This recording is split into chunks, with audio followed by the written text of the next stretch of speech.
嚟卡塔爾多哈，若只係為咗轉機，就真係太浪費啦。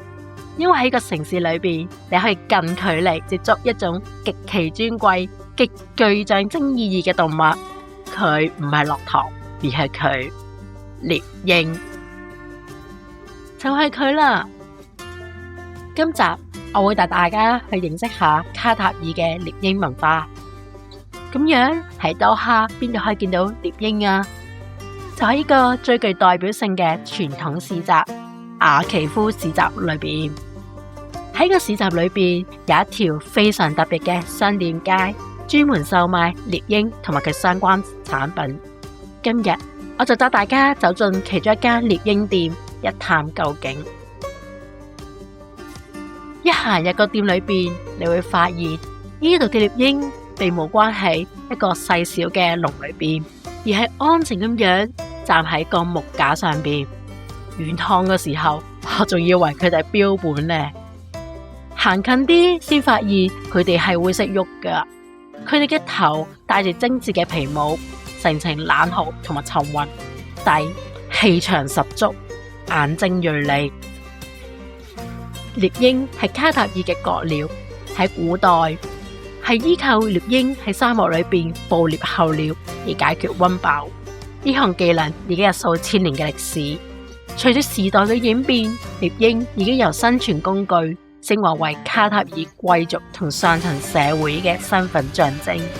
一隻頂級嘅獵鷹喺拍賣會上嘅價格動輒幾萬、幾十萬美金，甚至可以達幾百萬美金。佢哋嘅主人多數係酋長、皇室成員同埋商界領袖。喺店裏邊陳列住各種各樣嘅獵鷹裝備，準帽啦、腳環啦、護腕啦、訓練嘅繩索啦、皮手套啦、運輸箱等等。而當中最具代表性嘅就係個準帽啦。獵鷹對光線同動態極為敏感，呢一頂帽就能夠俾佢哋保持冷靜同專注。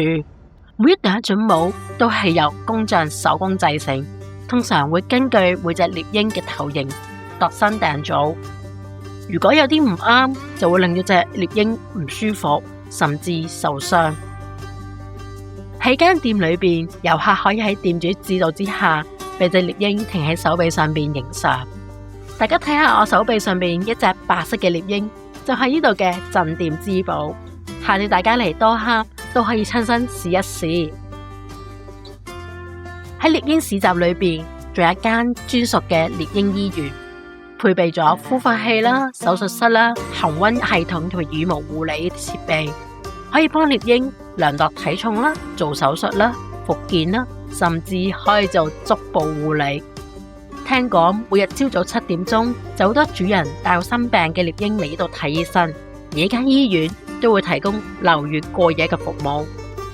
可惜我嚟到嘅時候已經係下午，接近關門嘅時間，未能夠親身睇到獵鷹睇醫生嘅情景。醫院裏邊仲有一個獵鷹嘅博物館，介紹獵鷹嘅習性同文化背景。而家我就靜靜帶大家去參觀一下啦。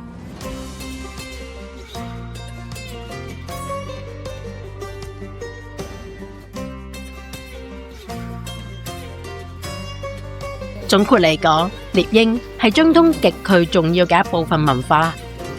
我去過中東好多國家，但只係多哈先能夠咁近距離接觸到獵鷹。佢唔係一隻普通嘅雀仔，佢係傳承最遠古中東文化兼身份嘅象徵。大家下次嚟多哈，記得同呢位國鳥打個招呼啦。